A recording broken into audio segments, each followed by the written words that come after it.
and as if we needed a reminder as I stand here before you of the type enemy that we're up against, the killing of Afghan citizen soldiers, protectors of the people, just as they were coming out of a mosque, coming out of a house of worship. It certainly characterizes this fight for exactly what it is. These people have no religious foundation.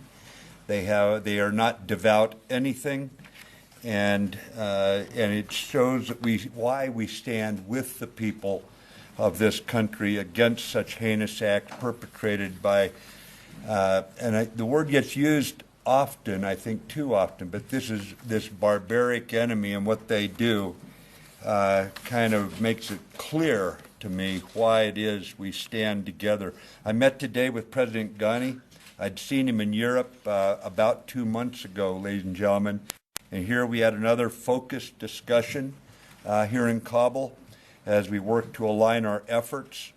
I thanked him for his warm welcome, and it certainly was that with him and his leadership, for his personal leadership in the midst of very, very difficult times, and for the inclusive approach of this unity government with Chief Executive Abdullah, who was also in both our private meeting, the President and I, also in the larger meeting between our delegations. We discussed his initiative to make the government of national unity more responsive to all of the Afghan people, and we all recognize the challenges to this government and to that effort presented by enemies of the Afghan people who refused to renounce violence. As you know, President Trump has directed a review of our policy in Afghanistan as the new administration takes hold in Washington. This dictates an ongoing dialogue with Afghanistan's leadership, and that's why I came here. Talked again with President Ghani, with his ministers, and heard directly and at length from the NATO commander, General Nicholson, and in order to provide my best assessment and advice as we go forward, advice to the President, to NATO Secretary General, and all the troop contributing nations with whom I coordinate and collaborate. Our NATO commander, General Nicholson, is one of our most experienced officers in the field, also one of our most serious strategic thinkers. The teamwork that we enjoy here between the Afghan government, our diplomats, and our international military contingents has reached very, very high levels of partnership. In a word, I found it impressive.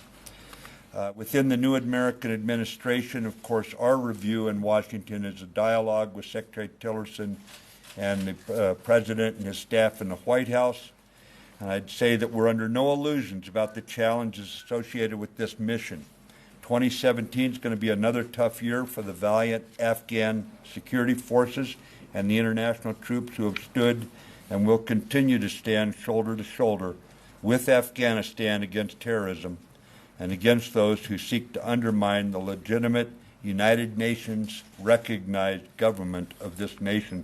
If the Taliban wish to join the political process and work honestly for a positive future for the Afghan people who have suffered long and hard, they need only to renounce violence and reject terrorism. It's a pretty low standard to join the political process. But those are my impressions of what I was doing here during these hours that I've been here on the ground, and I can take any questions that you might have. Got a couple minutes for questions. Helene, go ahead, please. Thank you, both of you, for doing this. I'd like to ask both Secretary Mattis and General Nicholson whether it's your assessment that the Haqqani network was behind the Afghan base attack last week. Also, do you think that the Haqqani network may have also played a role in the hospital attack last month, and whether you see any contact underway between ISIS and Haqqani here in Afghanistan? And then separately for General Nicholson, you've explained that you dropped the Moab on Ashen to clear a tunnel of a cave complex of ISIS fighters. Did you also consider the larger strategic message that you might be sending to American adversaries like North Korea and Syria when you made that decision? Thank you. Thank you, Elaine. Thank you, Mr. Secretary. Well, first, let me take the second question first. The Secretary has talked about the strike we conducted in Achin last week. I really have nothing to add with respect to that. I will say we were sending a very clear message to ISIS, not only to ISIS here in Afghanistan, but also ISIS Maine, that if they come here to Afghanistan, they will be destroyed. In keeping with the Secretary's intent, they will be annihilated. And so this continuing pressure we're putting on ISIS is achieving that effect, and we're going to keep it up. To shift to the first part of your question, the Haqqanis and the Taliban both pose a threat this year. We have not seen cooperation between ISIS-K and the Haqqanis. However, we're always watching for convergence between the various terrorist groups that we see here. ISIS-K claimed responsibility for the attack on the hospital that occurred. The Taliban have claimed responsibility for the attack that occurred up in Mazar-e-Sharif.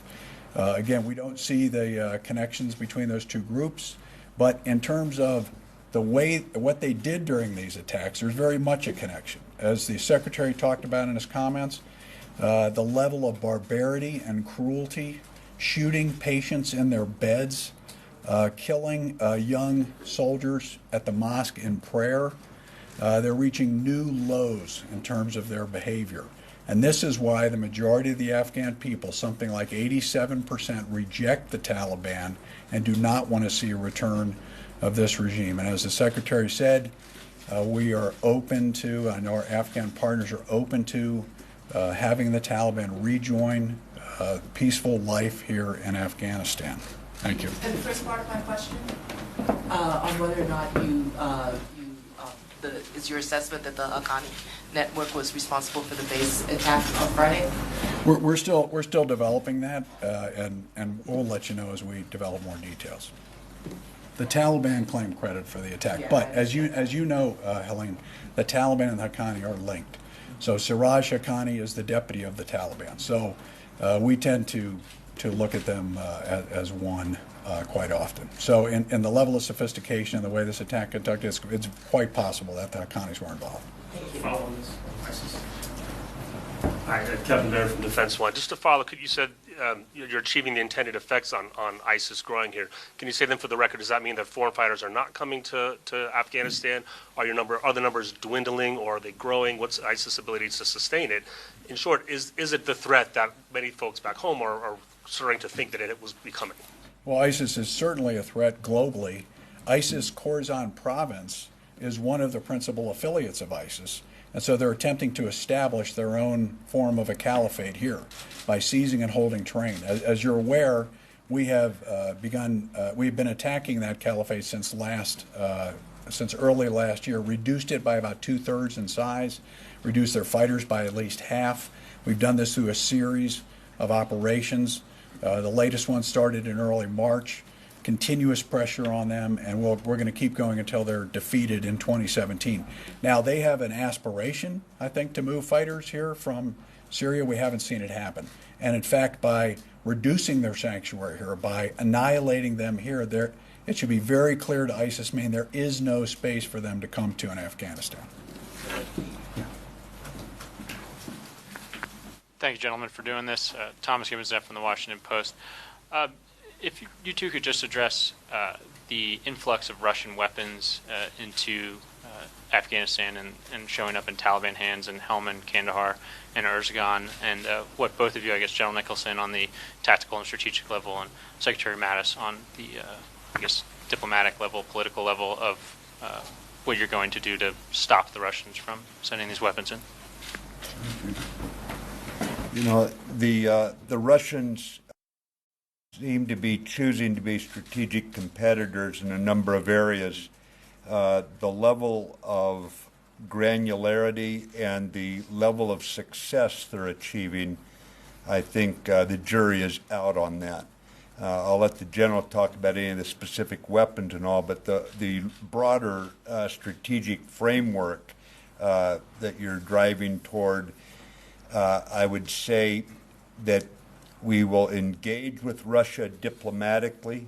We'll do so where we can, but we are going to have to confront Russia where what they're doing is contrary to international law or denying the sovereignty of other countries. For example, any weapons being funneled here from a foreign country would be a violation of international law, unless they're coming through the government of Afghanistan for the Afghan forces, and so that would have to be dealt with as a violation of international law. But if you have any information on the weapons, I'm not aware of it. The only thing I would add to that is that we continue to get reports of this assistance, and of course we had the overt legitimacy lent to the Taliban by the Russians. That really occurred starting late last year, beginning through this process they've been undertaking. And of course, as the Secretary stated, we support anyone who wants to help us advance the reconciliation process, but arming belligerents or legitimizing belligerents who perpetuate attacks like we saw 2 days ago in Mazar-e-Sharif is not the best way forward to a peaceful reconciliation. So to be clear, you're not refuting that they're sending weapons to the Taliban? Oh no, I'm not refuting that. Well, go ahead, please. Mr. Secretary, the General, Hans Nichols with NBC News. The general sitting next to you is standing next to you has said that we're at a stalemate in terms of the U.S. versus the Taliban. He's also requested thousands of more troops. Which one is it? Are you comfortable with the stalemate, or do we need more troops? Frankly, I don't see any tension between those two things, those two factors. Right now, we're engaged in defining the challenge, the way ahead, with a whole lot of nations, and it depends. There's no one nation that's going to carry all this, so there's a lot of collaboration, and that is based on an assessment of the tactical and operational challenge and where we want to be and what time. So I'm not going to get into how you would characterize it in one word, but we are going to address that situation and move forward together against the terrorists. And that is exactly why we're meeting now. And those, obviously, I owe some degree of confidentiality on where my thinking's at and what I'm going to recommend once I compile my notes from this trip and speak to some of our NATO allies about the way ahead. Let me ask this a slightly different way. Is NATO winning this conflict? And if not, is it winnable? The bottom line is that this fight against terrorism is going to go on. You saw what happened in Paris. You see the French troops engaged down in Africa. You find the NATO-led force, it's a lot more than just NATO, here in Afghanistan. You see what's going on against ISIS in Syria. This fight is going to go on. We're in an era of frequent skirmishing. It's going to be far-flung, and that's the nature of this fight.